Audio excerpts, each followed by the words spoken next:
Imagine drifting alone in infinite darkness, then a single SOS shatters the silence. A forgotten crew of Earth survivors turns the tables, seizing alien weapons and mounting a daring escape. In less than 48 hours, they reverse engineer an entire fleet's technology to repel a full-scale invasion and unveil themselves to the Galactic Council. This is the moment humanity storms the star sand. Nothing will ever be the same. Silence in the Milky Way. Captain Jack Rhea stood motionless on the bridge of the Harmonious Unity, the dim glow of the lights tracing every line on his weathered face. His 6 eyes swept slowly across the endless void, where billions of stars glittered like tiny diamonds set against a velvet black canvas. The ship's soft hum reverberated through the deck, just enough to stir memories of endless, monotonous cycles. After 20 patrol cycles along the Galactic Council's border, Rhea had grown all too familiar with the repetitive rhythm-soulless starfields, the steady drone of the engines, and a crew that ran like clockwork, never encountering anything truly memorable. He reached out and tapped the touchscreen panel, dialing down the brightness to ease the glare, then muttered to himself, "There's got to be more than just routine reports." His third pair of eyes blinked a Relthar physiological response to stress. He had never lost his wonder at the Milky Way's enchanting beauty, but with each passing cycle his skin tone faded ever so slightly, as though hope itself were dimming. Behind him, Lieutenant Nova Hart leaned over the radar console. Only 6 cycles into her service, her emerald green eyes remained sharp and alert. Her 2 biological antennae twitched constantly, as if she couldn't stand still. "Captain," she said, her voice breaking the bridge's hushed serenity. The radars picked up a repeating signal. Rhea paused, then slowly turned his 6 eyes toward her. "Just background noise from the outer rim?" he asked calmly, as if naming a star system he'd analyzed 100 times. Nova bit her lip, excitement flickering in her gaze. "Not exactly. It repeats in a definite pattern." She manipulated the interface, and on the view screen appeared a sequence of pulses, beep, beep, beep, beep, looping again and again. The short bursts formed an odd rhythm, like a distorted melody echoing through the void. Rhea halted in his stride, brow furrowing. "Transcribe it for me," he ordered, his tired eyes sharpening. The ship's engineer launched a decoding routine, and the display filled with strange digital sequences. "Captain," Nova said, exhaling deeply, "this isn't random interference from a dying star." She straightened. "It's a distress call." Her words hung in the air, and the bridge fell eerily silent. By Galactic Council decree, any distress signal must be answered, regardless of origin or recipient. Yet this sector had never hosted any known spacefaring civilization. "That's unprecedented," Rhea murmured, weighing protocol against compassion. Under his command, every officer was bound to follow the law, yet saving lives was the highest principle. He nodded once. "Prepare an urgent report for the Council administration. I want this crew ready to engage FTL." "Aye, Captain," Nova replied, snapping a precise salute. Rhea turned back to the view screen. The distant starfield, once cold and indifferent, now seemed hauntingly alive. A subtle electric thrill ran down his spine, the first vivid sensation in 20 dull cycles. For the first time in ages, he realized he was truly living. In that instant, the Harmonious Unity's low hum felt warm and vibrant. Rhea closed his eyes, imagining the rush of leaping past the light barrier. His 6-chambered heart pounded not from speed alone, but from the premonition of something extraordinary about to unfold, a dawn unlike any other, breaking through the infinite night. He opened his eyes, each iris gleamed with determination. "Harmonious Unity," he called, "set course for the signal coordinates. Prepare FTL. I want all systems ready in 8 hours." "Aye, Captain," came the unified reply. As the drive cores began their realignment, the stars on the view screen stretched into luminous streaks before igniting into brilliant white light. In that moment of transition, Captain Rhea understood that he wasn't merely chasing a distress beacon, he was answering the call of his own heart. The call to shatter the cycle of monotony and usher in a new chapter for the galaxy. And from that silent night, a triumphant symphony of hope would rise across the Milky Way. The signal in the heart of the void. Lieutenant Nova Hart leaned intently over the helm's sensor console, her emerald eyes alight with excitement as the first clear signal pulse appeared on the screen. The steady hum of the bridge seemed to fade away, leaving only the soft clicks of her fingertips on the touch interface. "Captain Rhea," she called, voice quivering with anticipation. "This signal repeats on a precise cycle. It isn't random interference from a dying star." Captain Jack Rhea pivoted slowly, his 6 eyes fixed on the rhythmic flashes dancing across the view screen. "Give me the raw copy," he ordered quietly. Nova immediately duplicated the unaltered transmission stream and initiated the ship's advanced signal analysis suite. The bridge fell into an expectant hush as each beep beep beep beep sequence replayed perfectly, pausing and restarting in a peculiar pattern that felt more like a melody encoded in silence than a celestial accident. Rhea narrowed his eyes, deliberately maintaining his composure, though he felt adrenaline surge through his veins. From his station aft, Chief Engineer Marcus Stone shrugged dismissively. "Probably just neutron, star interference, or the lingering echo of a collapsing plasma cloud," he remarked with practiced indifference. "Nothing we need to lose sleep over. Across the deck, Dr." Ellis Monroe shot Stone a sharp glance, indignation flickering in her amber eyes. "Don't be so quick to dismiss it," she countered. "This sequence is unmistakably artificial, structured in a mathematical framework far too orderly to be natural. Look at the frequency spectrum." She tapped the display and brought up a graph of evenly spaced spectral peaks, reminiscent of prime number intervals. Rhea raised a hand, halting the brewing debate. He stepped forward, placing his palm on the violet-tinted alloy casing of the communications console.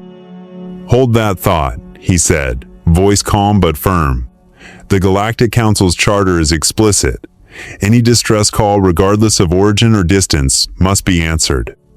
His gaze locked onto Stone. "No exceptions. Prepare a plan for investigation." Stone met Rhea's unwavering stare and conceded with a curt nod. Nova sent an urgent message to the engineering team to run diagnostics on the FTL drive, while Dr. Monroe and Navigator Riley Clark cross-referenced the signal's coordinates against the star charts. The bridge crackled with focused energy as each officer set to work. The fuel valves clicked, trajectory simulations began, and the ship's itinerary adjusted in real time. Captain Rhea retreated to a private observation port where the pale starlight streamed through thick, transparent shielding. He watched the pulse-marked white line advance steadily along the temporal axis of the view screen, each tiny flash bearing the weight of an unspoken plea. In the silence of his quarters, Rhea found himself torn between exhilaration and apprehension. What if the beacon led them into a deadly trap, some cruel experiment left behind by a lost civilization? Or worse, what if it signified the last cry of a helpless species on the brink of annihilation? Behind him, the soft chime of his lieutenant's comm unit tugged him back to the present. "All systems nominal for FTL jump," Nova reported briskly. Rhea straightened his uniform, the tailored fabric conforming to his broad shoulders as he exhaled decisively. Returning to the bridge, he caught both Nova's and Monroe's eyes and offered a brief but resolute nod. "Secure yourselves. We're about to launch into the most consequential rescue mission of our careers." At his command, the crew fastened their restraints, and the engines powered up for the faster-than-light transition. The gentle vibration of the hull intensified, then gave way to a potent surge as the FTL drive engaged. Stars elongated into brilliant streaks of light, stretching into infinity as the Harmonious Unity surged forward toward the unknown. Over the next 8 hours, the ship glided through hyperspace in solemn quiet, punctuated only by the soft hiss of coolant systems and the crew's steady breathing. Rhea closed his eyes, envisioning their arrival at the source coordinates. A remote, uncharted sector where the signal's origin lay shrouded in darkness. He pictured the scene waiting for them, perhaps the remnants of an ancient outpost, its structures ravaged by time and cosmic forces, or maybe a living being, stranded and calling out across the gulf of space, yearning for companionship and aid. In the engine room, Chief Stone oversaw the FTL Corps' power levels, his earlier skepticism tempered by the gravity of their mission. "Captain," he reported over the comm link, "we're approaching the exit point. T-minus 2 minutes to FTL dropout. On the bridge." Navigator Clark adjusted the course corrections with 3 deft movements of his multi-digit hands, ensuring the ship would intercept the subtle gravitational tugs that marked the beacon's precise location. Rhea stood before the view screen as the shimmering hyperspace field dissolved into normal space. The stars returned to static pinpricks of light against a sable canvas. But one point glowed faintly brighter, a distant sun surrounded by an aura of interstellar dust. Beneath it, a delicate pulse of pale blue rippled outward, echoing the distress call. "Steady at warp 2, Rhea instructed, voice low and controlled. "Keep sensors scanning for life, sign signatures." Nova's fingers danced across her console, overlaying bioscan readouts on the starfield. Monroe hovered beside her, eyes flicking between data streams and the captain. As the Harmonious Unity drew closer, the initial readings began to coalesce. Faint thermal emissions, irregular electromagnetic fluctuations, and a heartbeat. Like a distant drumbeat carried on the cosmic wind, it pulsed in harmony with the coded signal.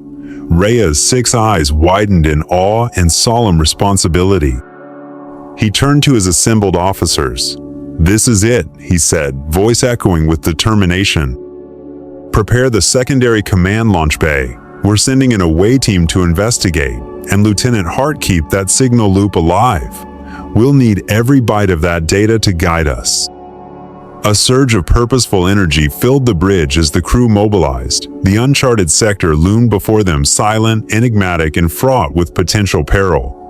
Yet within that void, a fragile spark of life had managed to send out a plea across unimaginable distances. And Captain Jack Rhea, guided by both duty and compassion, was determined to answer that call, no matter what lay beyond the edge of map space. The crucial decision. Captain Jack Rhea stood at the center of the bridge, arms crossed over his chest, his 6 eyes tracking the dancing streams of data across the holographic display. 100 thoughts churned in his mind. In one corner, Chief Engineer Marcus Stone still jabbed at the bureaucracy. "Are you certain the Council administration will approve this?" His tone low and laced with sarcasm, as if daring anyone to overrule protocol. Yet beside him, Dr. Ellis Monroe had assembled the biometric and signal analysis data, demonstrating that the distress call was far more than a random code. It was deliberate, mathematical, and structured, a true cry for help. Under the dim lights, Monroe's hand traced the curves of her frequency graphs, fingers gliding across the touch-sensitive panel, her eyes alight with scientific fervor. "If we do nothing," she said quietly but firmly, "we could be condemning an entire civilization to destruction." Every officer turned toward her. Her words awakened the rescue instinct embedded in the heart of every council peacekeeper. Navigator Riley Clark nodded in agreement, his 3 hands sweeping across the star map in swift arcs. "Sector 873 has no registered rescue outposts in our logs and lies well outside all known trade routes. An 8-hour FTL jump is a reasonable compromise compared to a standard 3-day expedition. If we ignore this signal, we forsake our council duties and our own conscience." Clark bent over his console, crunching the resource calculations, FTL fuel reserves, maintenance teams, and the necessary sealed environment gear. Medical Sergeant Lena Harker, representing the ship's rescue division, tilted her head, concern etched in her expression. "We cannot predict the environmental hazards there. Vacuum leaks, radiation spikes, toxic byproducts. If the beacon originates from a crippled vessel, conditions could be lethal for our boarding party. We'll need precise biocontainment specs."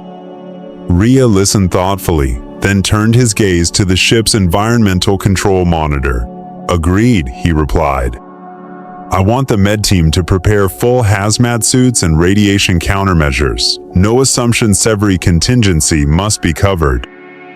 At that moment, Nova Hart, the ship's executive officer, could barely suppress the thrill that danced in her gaze. She inhaled deeply, voice brimming with conviction. "Captain, if we let this call go unanswered, that plea will vanish into the void forever. It may well be the final gasp of a dying people. I stand with Dr. Monroe. We must respond."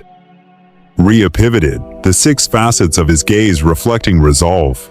He recalled his early days in service, standing before derelict ships and hearing the haunting echo of a last-ditch SOS. His chest tightened. He had sworn never to let any call for aid go unanswered in the lonely reaches of space. He met each officer's eyes in turn before speaking with calm authority. "We are peacekeepers, guardians of justice and life. I refuse to carry the regret of abandoning a distress signal." Stone opened his mouth to protest, but then fell silent. He recognized the decision was final the moment Rhea spoke those words. The captain nodded once in acknowledgement, then strode to the central command console and keyed in new orders. "Boost FTL output to 120% and prepare to engage," he commanded. "I want the entire distress signal archive cached in the main buffer, and send the raw data with an emergency summary to Council administration. After the rescue, we'll face whatever inquiries come our way." Monroe and Clark leapt into action. Clark led the alignment checks on the FTL drive, recalibrating the inertial dampeners for a high-thrust approach, while Monroe refined the decryption algorithm to pinpoint the exact origin of each pulsano mapped to nebula coordinates A873. Stone coordinated with the logistics team.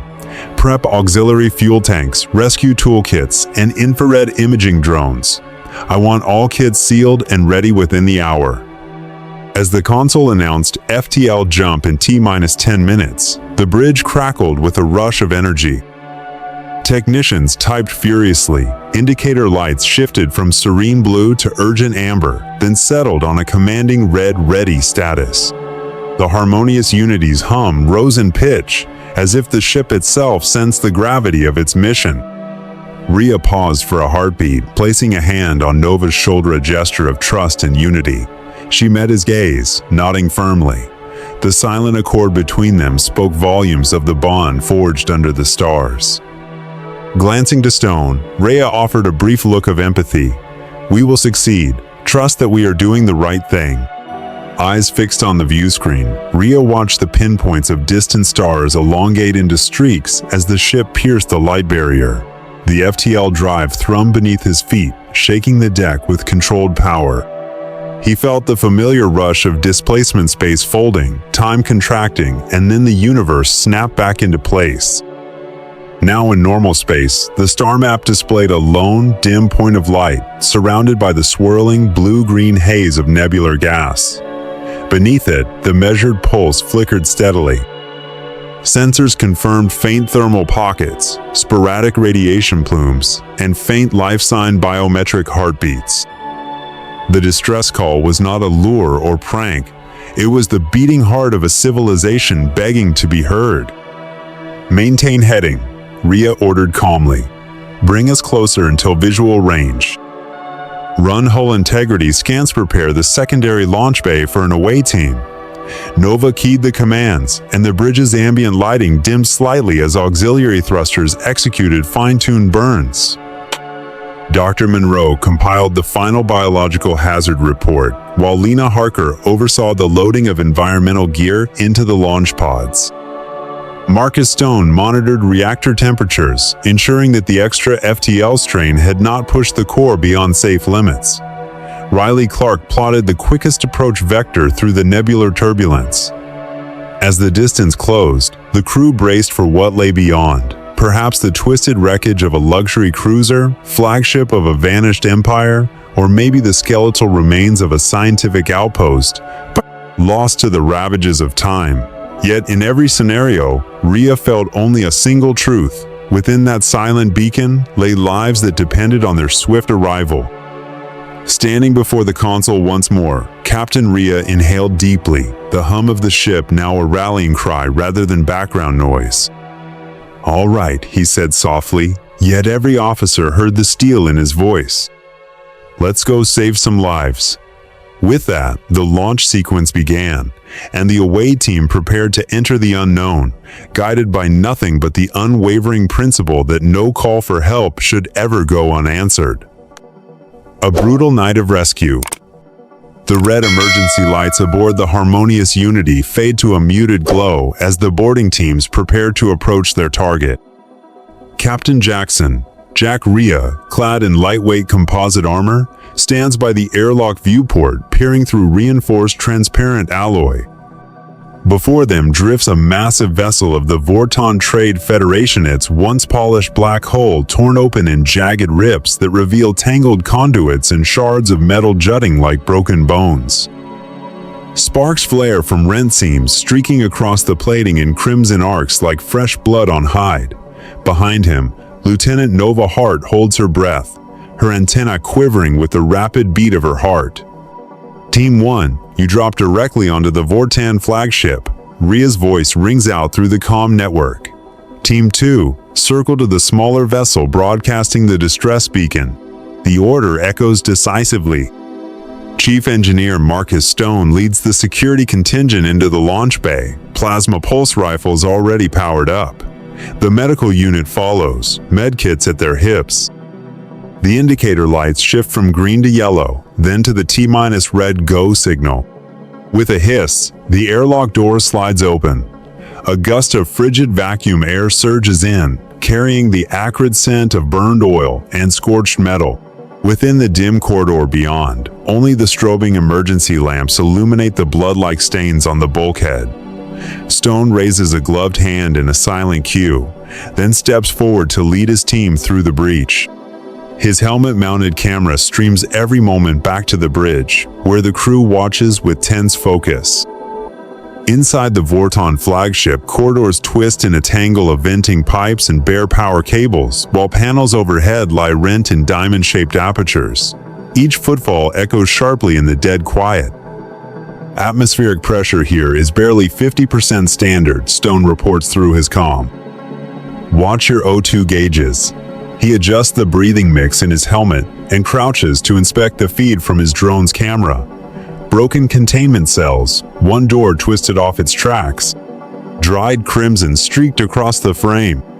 In the adjoining cell block, Dr. Lena Harker meticulously examines footprints and fresh blood droplets trickling from a cracked seam in the deck plating. She sweeps her handheld lamp across gnawed metal struts, jagged bite marks gouged into steel, and superficial claw scratches carved into the corridor's lining. They fought their way free, she says quietly. The prisoners broke their restraints by sheer will and strength. Rhea's voice crackles over the channel. Stone, any directional beacon readings? Stone nods, interfacing with the tactical holo display. 2 red markers blink and move along the ship's schematic. Team 1, proceed to the bridge level. Survivors could be congregating there. Meanwhile, Team told by Dr. Monroe and Lieutenant Hart advances toward the smaller freighter, some 30 meters away. Biosensors in their suits register faint life sign pulses, dozens of weak yet persistent beats. Monroe exhales in relief, a tired smile lighting her eyes. We're almost there. The airlock hatch on the shuttlecraft is unsealed, ripped open at one edge. Shrapnel embeds itself in Monroe's armor, one fragment gouging her chest plate. She winces, but extracts the jagged piece and presses on. Nova switches on her torch, the beam dancing across matted blood spatter on bulkheads, improvised barricades cobbled together from crates and panels, and hastily lobotomized storage lockers stained dark. Over here, Nova calls softly, leading Monroe into the corridor's core chamber. There, huddled against a reinforced wall, are 43 Terran refugees. Under the flickering light of Nova's torch, their ashen faces lift with hollow eyes that still glimmer with hope. Tom Harper, dark hair disheveled, uniform torn, stumbles forward, tears glinting beneath his brow. We're alive, he rasps, voice trembling with awe. Thank you. Monroe kneels beside him, quickly scanning his vitals. You're safe now, she assures him, voice steady and comforting. We'll get you home. She directs paramedics to attend his wound, a deep gash across the thigh and metal shards embedded in his shoulder. The medical team moves swiftly, applying bandages and administering analgesics. Back on the flagship, Stone's security squad navigates the upper decking and breaches the command bridge.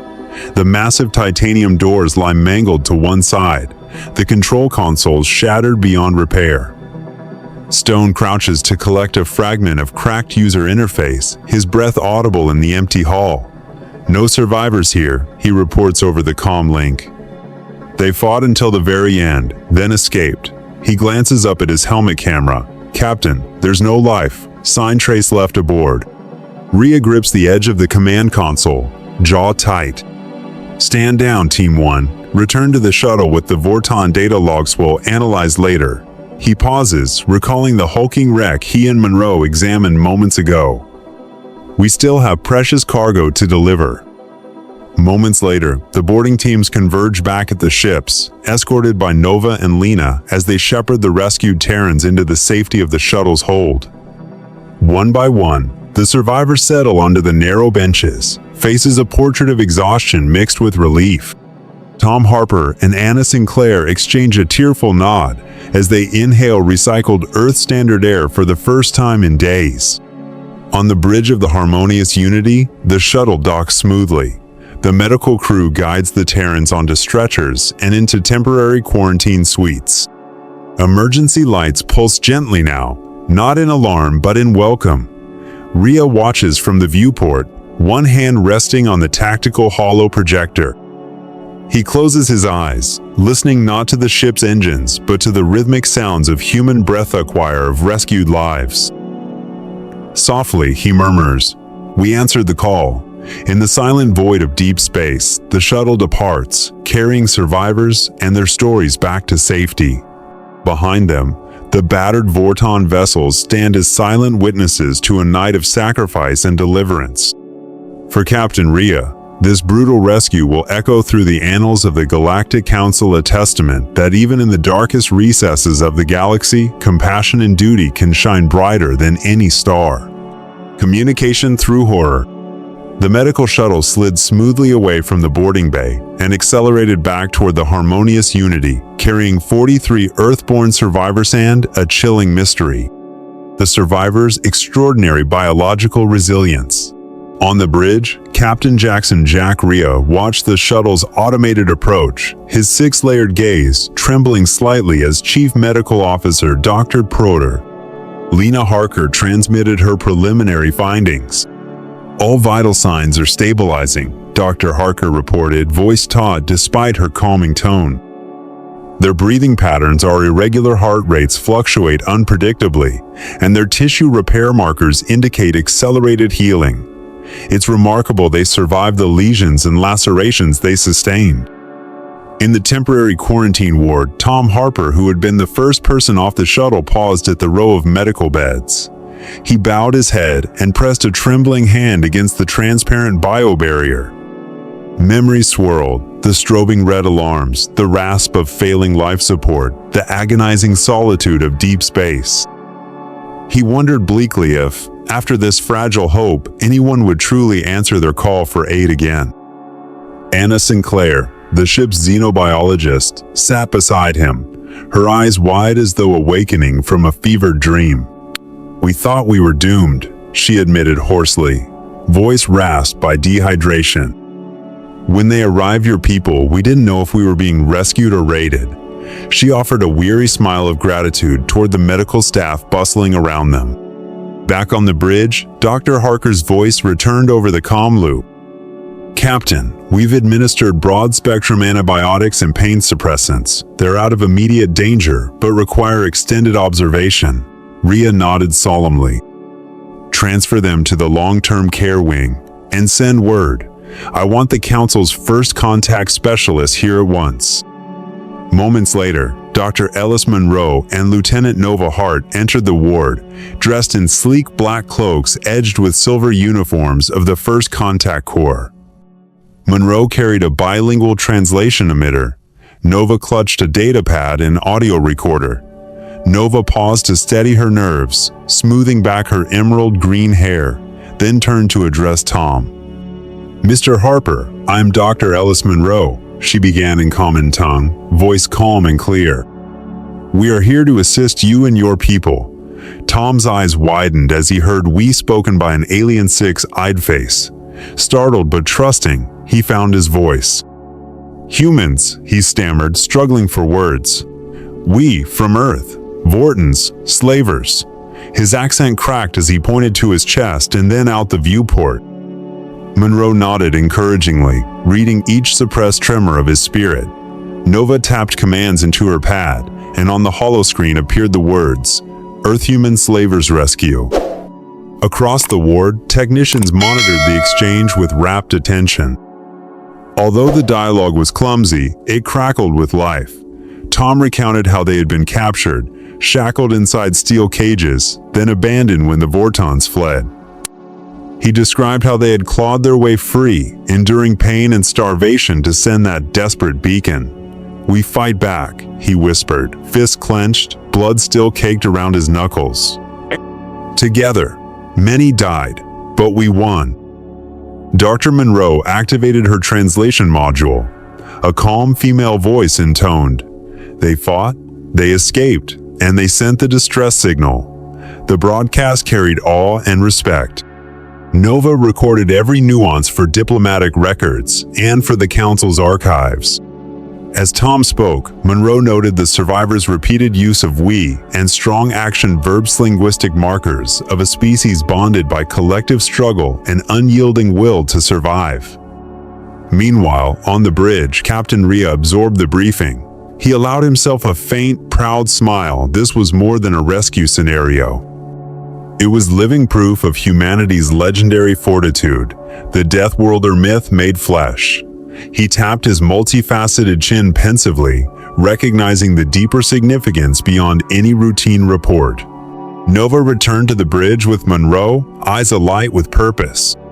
"Captain," she said eagerly, "they're ready to share intelligence about their homeworld." Tom mentioned other Earth fugitives still held on separate ships. Rhea's brows knit. "Then we must find them and free them." His tone was resolute. "Alert the survey flotilla. Prepare intercept coordinates. This is only the beginning." In the ward, Tom Harper and Anna Sinclair stood alongside Monroe, framed by the sterile glow of biolights.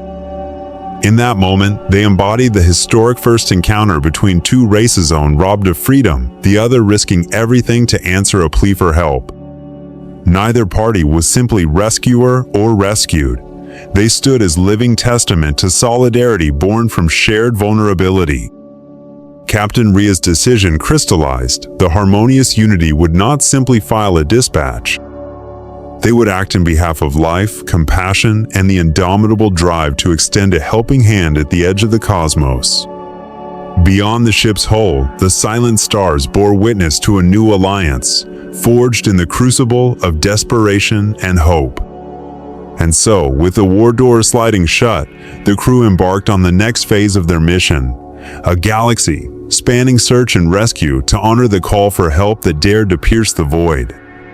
The legend of the Death Worlders had begun a new unfolding amid the infinite night, where horror met compassion and life prevailed. Council session amid the storm. The Harmonious Unity glided into Docking Bay 27 of Proxima Centauri Station, where dozens of starships bobbed like metallic beehives against the glittering light of the nebula. Bright flood lamps swept across the docked vessel's muted silver hulls, casting reflections of the Galactic Council banner and the Harmonious Unity's emblem. Captain Jack Rhea stood at a panoramic viewport, his 6 eyes betraying his tension as the engines powered down. Silence settled over the docking platform, broken only by the echo of footsteps along the grated floor. As the gangway clanged into place, Rhea led Lieutenant Nova Hart, Dr. Ellis Monroe, and Chief Engineer Marcus Stone into the station's polished metal corridor. Ahead lay the Grand Council Hall, its vast elliptical chamber capped by a crystalline dome. 12 translucent chairs arched around a central dais, each inscribed with the crest of a major interstellar power galactic coalition, crystal sovereignty, mercantile alliance, and more. Delegates of myriad forms crystalline golems, floating plasma beings, and armored humanoids filled the seats in solemn anticipation. Upon reaching the dais, Rhea bowed respectfully before the presiding chancellor, a luminescent figure cloaked in softly glowing robes. "Captain Rhea, your report has sent shockwaves through the council," intoned the chancellor, voice resonating with authority. Rhea inclined his head. "Esteemed Chancellor, we have rescued 43 sapient beings from an uncharted world, humans of Earth enslaved by the Vortan Trade Federation." A murmur rippled through the assembly. The Gilded Consortium's delegates shook their faceted head. "You claim they were enslaved? No previous records indicate such a human civilization," Dr. Porting on. Monroe stepped forward, projecting a holographic replay of the beacon's frequency signature alongside bilingual audio of the distress message. Pressing a control, she played, "We are humans from Earth. Please help us." The chamber fell utterly silent at the clear, anguished plea. Vortan Federation representative Krista Vorn rose in outrage. A lithe figure with 4 gleaming eyes and cracked gray integument, she hissed, "They attacked our ship. They plundered Vortan property and slaughtered our crew. We cannot condone piracy under the guise of so-called freedom." Her tone was icy, her gaze fixed on Rhea as though demanding blood price. Chief Stone's baritone cut through the tension. "They were victims, not criminals. They fought to break their chains." His words fell heavily, echoing in the vaulted hall. The Crystal Delegates Saloon, composed of shifting polyhedral facets, interjected softly. "First, contact protocol was violated. The Vortan had no authority to enslave a species that had never ventured into space."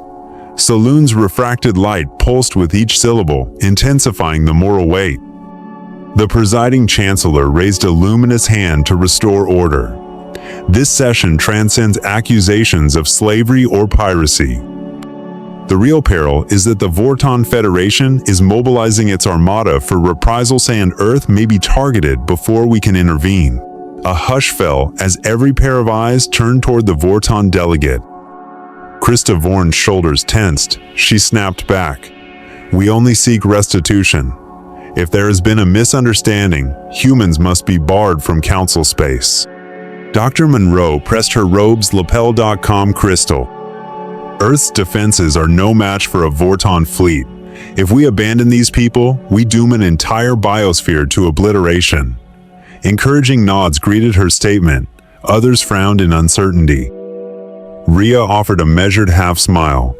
"We are peacekeepers. Regardless of politics, we cannot idly watch a civilization's final moments."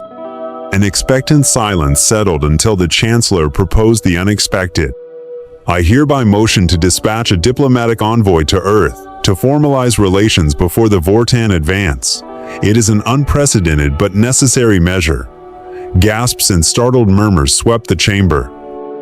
Delegate Vorn rose to protest, but the Chancellor's voice cut through. "This crisis demands diplomacy, not warfare." The Council convened a vote. 12 delegates were divided into 3 blocks, 5 in favor of immediate diplomatic outreach, 4 advocating human isolation, and 3 undecided. As counselors consulted with aides and consulted their data pads, the tension built palpable. Finally, the tally was announced, the envoy proposal carried by a slim majority. Within 72 hours, a council diplomatic mission escorted by the Harmonious Unity would depart for Earth. Captain Rhea exhaled deeply and offered a formal bow. "We will fulfill the mandate." Lieutenant Hart's emerald eyes brightened with pride, while Dr. Blinky bulged. Monroe quietly recorded the council's decision in her digital log. Chief Stone placed a hand on Rhea's shoulder, whispering, "At last, we can do what's right." As the delegates filed from the chamber, Rhea's bridge crew prepared for departure. Shuttles received diplomatic credentials, ornamental gift crates were loaded, and star charts were updated with the shortest warp corridor to Sol system.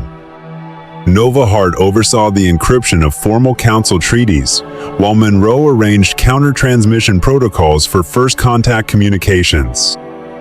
Stone ran a final systems diagnostic on their starboard nacelle, ensuring optimal thrust. Before leaving the docking bay, Rhea paused at the viewport and gazed back at Proxima Centauri Station, its towering pylons lit like a beacon of judgment and hope. The swirling Proxima flare above the dome flickered in the starry backdrop, as if issuing a silent challenge. Would humanity and the Council rise to shape this new chapter in galactic history? With a soft thrum, the Harmonious Unity disengaged its magnetic clamps and drifted free. As the station's lights receded behind them, Captain Rhea settled into his command chair, 6 eyes fixed on the hyperspace window.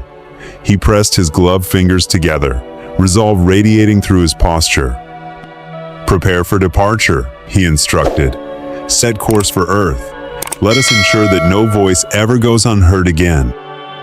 In the gathering darkness of interstellar space, the planet of humanity awaited its fate, now intertwined with the fragile yet unbreakable promise of the Galactic Council's compassion.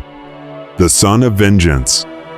More than 48 hours after departing Proxima Centauri, the fleet led by the Harmonious Unity and its escort flagship Unity of Stars surged through a photon barrage toward humanity's home star system. On the bridge, Captain Jack Rhea watched the pale solar radiance fade through the reinforced viewport. Each brilliant shaft of light was a reminder. Ahead lay not only a blue planet, but also the flashpoint of conflict between the Vortan Federation and the Deathworlders. Lieutenant Nova Hart stood beside him, her antenna twitching each time the sensor array registered unfamiliar energy signatures. She leaned close and whispered, "Captain, I'm picking up numerous power readings, not Vortan fleet signatures." She pointed to the holoscreen, where dozens of transient contacts clustered in Earth orbit. Are they fighting?" Rhea narrowed his eyes in thought. "Bring the orbital telescopes to bear on the northern hemisphere. I want to know who is engaging whom." At that moment, Dr. Ellis Monroe's voice chimed in from the sensor lab. "Captain, I have imaging data. Both capital and escort ships of the Vortan fleet are being shot down and drifting in space. Furthermore, I'm detecting thruster plumes from Earth-built vessels. They've reverse-engineered Vortan technology to create orbital defenses." Excited murmurs rippled through the bridge. Rhea tapped commands into his console. "Zoom to Earth orbit. Display combat logs."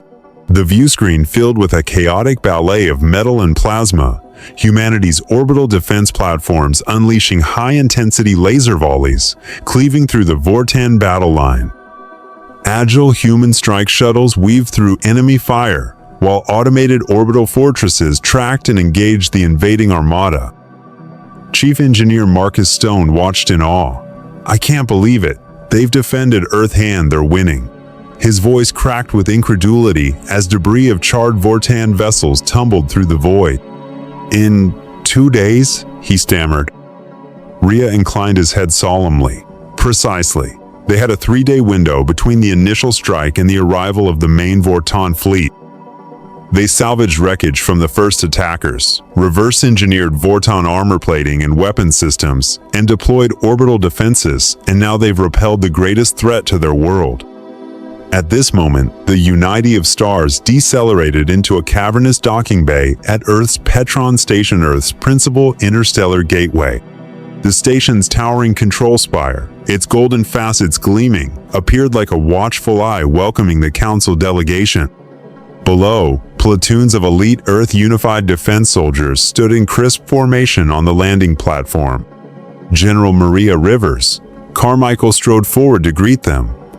Clad in a dark blue dress uniform adorned with gilded commendations, she exuded both grace and resolve. As the gangway sealed behind them, Rhea hastened down the ramp flanked by Nova, Monroe, and Stone. Nova carried the Council's diplomatic briefcases. Monroe clutched translation arrays. Stone ensured their security protocols were active. Captain Rhea, General Rivers proclaimed with a resonant salute, "Welcome to Earth." On behalf of the Earth Unified Defense, I thank the Council for dispatching this mission. She inclined her head in formal respect. Rhea returned her salute. General Carmichael, we are honored to visit your world. We understand the gravity of the Vortan assaults and wish to hear your first-hand account. General Rivers gestured toward the viewport framing the vivid blue planet below. We stood ready. When the vanguard of Vortan destroyers struck, we recovered wreckage from their disabled vessels. Our engineers analyzed the alloy compositions and weapon architectures. Within 48 hours, we fabricated orbital defense arrays and commissioned the Avengers 1 strike group. When the main fleet arrived, they found our space perimeter impenetrable. Anna Sinclair, leading the scientific delegation, stepped forward under the platform's illuminating lights. Our researchers adapted Vortan ion thruster designs and plasma accelerator modules. We integrated these with our rapid mobilization protocols, coordinating strikecraft and automated fortresses into a unified defense network. Saloon's delegate, her crystalline form shimmering, voiced what many were thinking. Your civilization reversed such complex technology in only 2 days? That far exceeds the adaptive capacity of every mature council member state. Tom Harper, representing the rescued humans, answered softly, "When we're backed into a corner, humanity unites. We learn quickly, work together, and turn desperation into counteroffensive strength." Rhea's six-layered gaze shone with proud approval. He turned to General Rivers. "The resilience and ingenuity of your people are extraordinary. I believe Earth will be a valued ally." General Rivers nodded firmly. "We seek long-term cooperation. Now that our home is secure, we yearn to explore the wider galaxy. But first, we must stabilize Earth's defenses." Captain Rhea extended his hand. "We stand ready to share expertise in astrophysics, medicine, and tactical space warfare. The Harmonious Unity will remain in orbit to train Earth's crew for interstellar operations." Lieutenant Hart offered a bright smile, "And we will continue to study the Deathworlder physiology. We wish to understand how you endure extreme environments." General Rivers gazed out at the sun's golden rays glinting off the docking bay. "We too hope to build diplomatic ties with other council worlds. Thank you for opening the path." She placed a hand on Rhea's shoulder in solidarity. "The future is promising." Soft applause echoed across the platform as the two sides prepared to sign the preliminary cooperation accord right there in Petron Station's central plaza. In that moment, Earth's dramatic defense and the birth of this new alliance sang a hopeful refrain across the Milky Way, an odyssey of vengeance transformed into a covenant of unity. The fateful assembly. The UN spaceport's alarm cord spilled through Terminal A as the Harmonious Unity and Unity of Stars touched down at the Council's dedicated wing. Under the stark white lights, a parade of diplomats every shape, hue, and form descended the gangplank. Opposite them, convoys of armored limousines and presidential transports rolled forward, flanked by light-armed security details. The spaceport became an arena of silent scrutiny, where hope and apprehension wove together in every gaze. United Nations High Representative Maria Hernandez Petit, with cropped black hair and steely eyes, awaited them at the terminus. Beside her stood Prime Minister Jonathan Clark of the North American Federation, President Elena Rousseau of the United European Alliance, and Prime Minister Arjun Patel of the Asian Union. Each bowed respectfully as Captain Rhea and General Maria Rivers Carmichael emerged from the ship. "Welcome to Earth," Hernandez greeted warmly, extending her hand first to Rhea, then to each alien envoy. He inclined his head. "I am Captain Jack Rhea, on behalf of the Galactic Council. It is our honor to visit humanity's home world." In the high-level conference chamber, circular rows of chairs ringed a vast glass table. A massive hollow screen loomed at one end, primed for a live link to Proxima Centauri station. Hernandez tapped the console. "Please, representatives of the Galactic Council, take your seats. Then we will invite human delegates to present their case."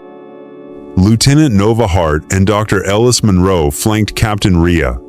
Opposite them, Tom Harper and Anna Sinclair occupied the front row. Chief Engineer Marcus Stone, in his security uniform, positioned himself near the door to oversee safety. The crystalline glow of Delegate Saloon's opalescent skin and the prismatic armor of Zol lent the chamber a surreal, otherworldly aura. Hernandez opened the proceedings. "First, on behalf of the United Nations, we thank the Galactic Council for dispatching this diplomatic mission. We recognize the urgency of these events. Today's agenda has two objectives: to clarify the Vorton incursions and Earth's defense response, and to discuss the long-term relationship between humanity and the Council." Captain Rhea offered a brief nod. "Agreed. To begin, may I play the original distress broadcast and display its frequency map?" A ripple of interest swept the room. On the hollow screen, the familiar beep beep beep beep sequence sounded, while a 3D coordinate plot traced its isolated origin in uncharted space. Secretary General Clark's brow furrowed. This undeniably proves an artificial signal emanating from a previously unoccupied sector. President Rousseau leaned forward. "Regarding our side, Earth mustered every resource to counter the Vorton fleet. Using abandoned Vorton modules, we built orbital defenses and offensive squadrons." "Please review Dr. Sinclair's technical report." Anna rose and projected a hologram of the rapid deployment weapons grid and energy shield lattice humans engineered within 48 hours. The diagram detailed every link from the Vorton armor geometry to Earth's proprietary command algorithms. Zol's crystalline form pulsed a deep violet. "Your civilization replicated alien technology in only 2 days? That surpasses the developmental rates of every founding council member." Tom Harper stood, voice clear. "When faced with extinction, humanity unifies. We learn swiftly and transform adversity into collective strength." His declaration of collective strength resonated like a manifesto of the Death Worlder spirit. Secretary General Clark interjected. "We see potential for technological collaboration, but must ensure safeguards. Can we establish a framework for controlled tech transfer?" Dr. Monroe responded. "The Council could institute a multi-layered technology exchange treaty with tiers of security clearance." She summoned a draft agreement on the hollow screen.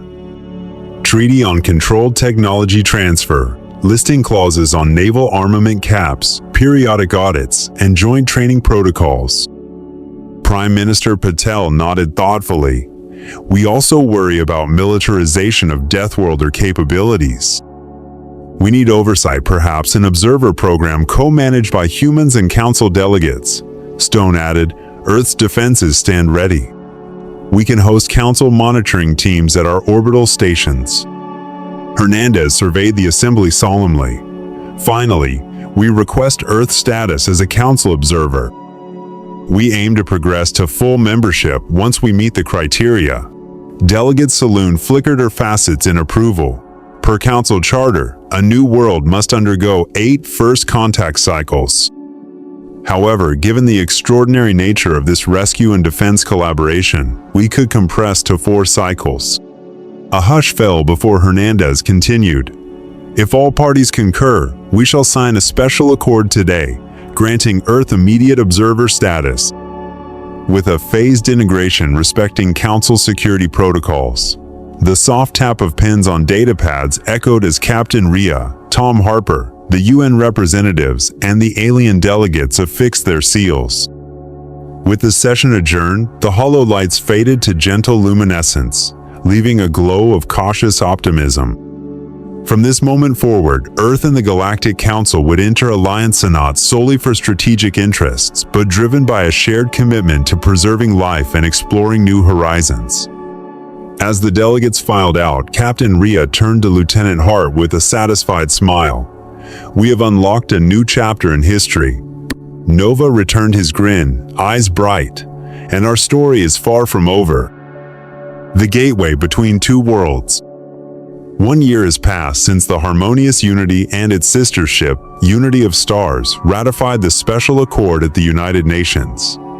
Earth's skyline has transformed under the watchful eye of the Galactic Council. The hastily erected orbital defense platforms now operate seamlessly, co-managed by human engineers and alien delegates. Deathworlder specialists once huddled over scavenged Vortan modules in darkness now sit side by side with crystalline and plasma-skinned representatives, exchanging schematics and data streams. Aboard the Harmonious Unity, Admiral Captain Jack Rhea sat before the main view screen as its pale blue glow played across his six-lens gaze. Lieutenant Nova Hart, newly promoted to executive officer, and Dr. Ellis Monroe were at his flanks, reviewing the final report on Earth's first cadre of spacefarers. "We have trained 12 Terran candidates for the Galactic Academy program," Monroe announced. "They will embark on their inaugural survey mission next month." Rhea offered a pleased nod. "This is humanity's first real step into the galaxy. They are no longer passive visitors, they are partners in exploration." Nova beamed. "These astronauts will carry Earth defense tech into prototype shield trials. Crucially, they understand how to merge Deathworlder combat strategy with Council protocols." Meanwhile, on Earth's surface, crystalline domes and interstellar energy spires spring up in London, New York, and Tokyo. At Aerospace City Baia, bustling test zone for hybrid technology, human and alien engineers collaborated on plasma containment rigs and micro-fusion reactors. Anna Sinclair, now Earth Science envoy to the Council, led the team that perfected the phased plasma control algorithms. Yet not everyone welcomed rapid change. Delegate Locks from the Aquatic Dominion paid an unannounced visit to Earth Defense Headquarters. Floating holograms swirled around his translucent, water-like form as he remarked, "Humanity's appropriation of alien tech in so short a span is worrisome. You could become a hegemonic power." Chief Security Director Marcus Stone, now overseeing Earth's Council Liaison Security Detail, reassured him, "We've signed comprehensive transfer control protocols. Every Deathworlder system is subject to on-site audits by Council observers." However, threats beyond the Council's borders did not rest. The Crawl Hive, gigantic xenomorphic insects that had once overrun the eastern sectors, re-emerged, assaulting 4 worlds of the Empyrean Federation. Conventional defense networks proved ineffective, and entire planetary shield grids collapsed one by one. In response, the Council convened an emergency summit. On the HoloLink, the presiding chancellor appealed, "We seek counsel from Earth Unified Defense. You repelled the Vortons so deftly. We need a fresh strategy." Anna Sinclair appeared on screen, eyes steely. "The Crawl Hive operates on what seems to be random swarm tactics, but over 1.2 million engagement logs reveal repeating behavior chains. I've developed a predictive model that fuses human collective intelligence with Council machine learning. It forecasts the Hive's next assault coordinates with over 90% accuracy." Silence fell as the holo-projector mapped the entire Council domain, red blips tracing the Hive's erratic jumps, pausing, reversing, then accelerating straight toward Vesta. Rhea exhaled, voice tight. "This is why we need Terrans at the helm." Under that directive, Allied fleets implemented Anna's defense lattice.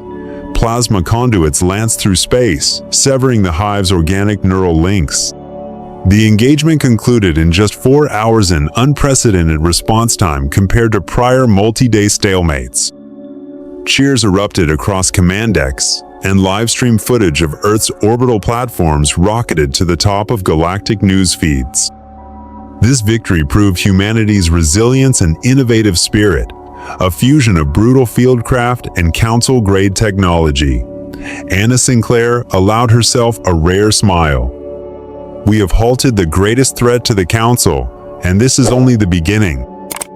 Back aboard the Harmonious Unity, Admiral Rhea addressed his crew in the briefing room. You've demonstrated humanity's true worth, bringing peace and hope to the galaxy." Nova Heart's voice dropped to a quiet confession. "I've never been prouder to serve alongside Deathworlders." Rhea glanced at the view screen, where Earth rotated serenely behind a ring of defense satellites. He closed his eyes, savoring the rare peace. And so, between celebration and newfound anxiety, the gateway between two worlds widened more than ever before. Humanity, once the galaxy's unknown frontier, had become a steadfast pillar of the Galactic Council. Yet beyond the triumphs and treaties, the future still held mysteries no one yet imagined. Rhea's final thought before the lights dimmed: are we truly prepared for what lies beyond our wildest forecasts? Amid the eternal starlight, the Death Worlder resolve unyielding, aspirational resounded across the void, heralding a future that the entire galaxy would help to write. Dawn of a new era. 2 years have passed since the Harmonious Unity first pierced Earth's atmosphere, and humanity has now been formally inducted as the 203rd full member of the Galactic Council. In the Grand Council chamber, its metal stands glittering with phosphorescent patterns. Admiral Jack Rhea and Ambassador Tom Harper ascended the dais together. Before them sat hundreds of delegates from over 200 species, their gazes a mixture of expectation, curiosity, and lingering caution. Below, Lieutenant Nova Hartno, the Council's first Earth ambassador, watched from the reserved gallery. Dr. Ellis Monroe sat beside her, clutching the Crawl High Victory Dossier, a comprehensive tactical analysis of the campaign that defeated the Outer Rim menace. Chief Security Officer Bryn Morrow, formerly Captain Stone, recorded every moment with solemn focus. All were poised for this historic moment of recognition. A single gong tolled, marking the opening of the session. The head chancellor, prismatic being of living crystal, rose and intoned, "Today we welcome a new member, the humans of Terra." Over the past 2 years, they have participated in perilous rescue operations, provided medical aid to plague-stricken worlds, fostered scientific trade, and fortified the galaxy's defenses. Ambassador Tom Harper stepped forward, pride shining in his eyes. "Esteemed council members, we humanity hail from a harsh death world. We have learned profound lessons of survival.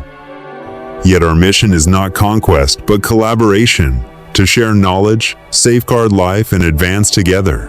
A thunderous round of applause followed. Admiral Rhea then addressed the assembly in his warm, resonant tone.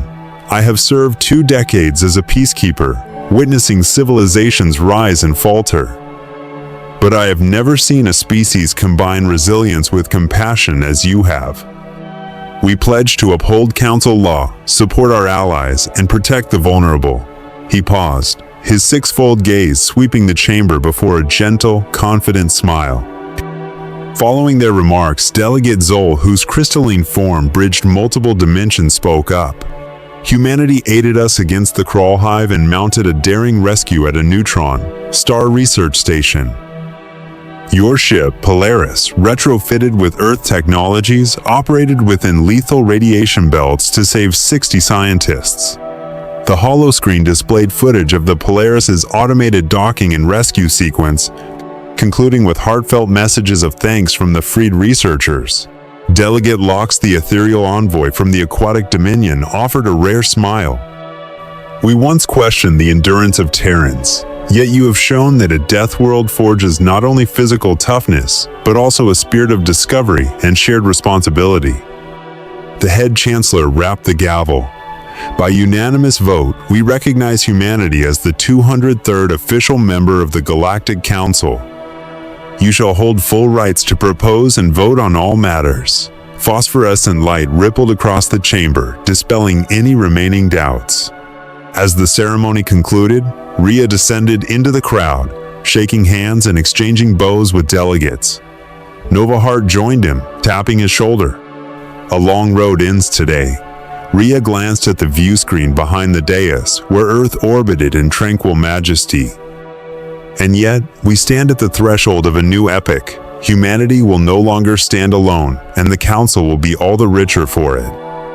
Later, aboard the Harmonious Unity, Rhea, Nova, and Monroe gathered in the observation lounge. Beyond the port, countless stars gleamed, each representing a realm of potential.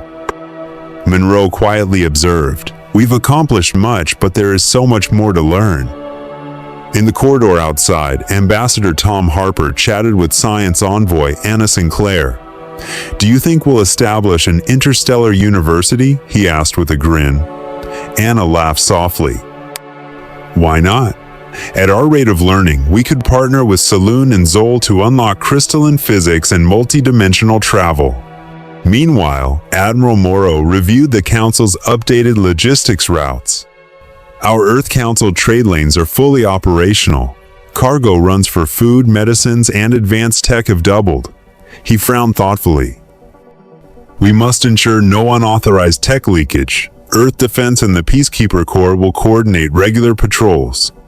Rhea entered the control room and patted Morrow's shoulder. "We'll institute joint oversight, but remember, trust is built, not enforced. We don't need watchers at every corner." Morrow nodded, retrieving a dossier titled Joint Security Protocol. The last rays of a distant star filtered through the observation window, casting strided shadows across the deck. Rhea looked up and reflected.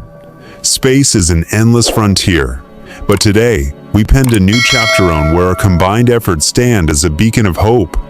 Nova Hard placed her hands over H.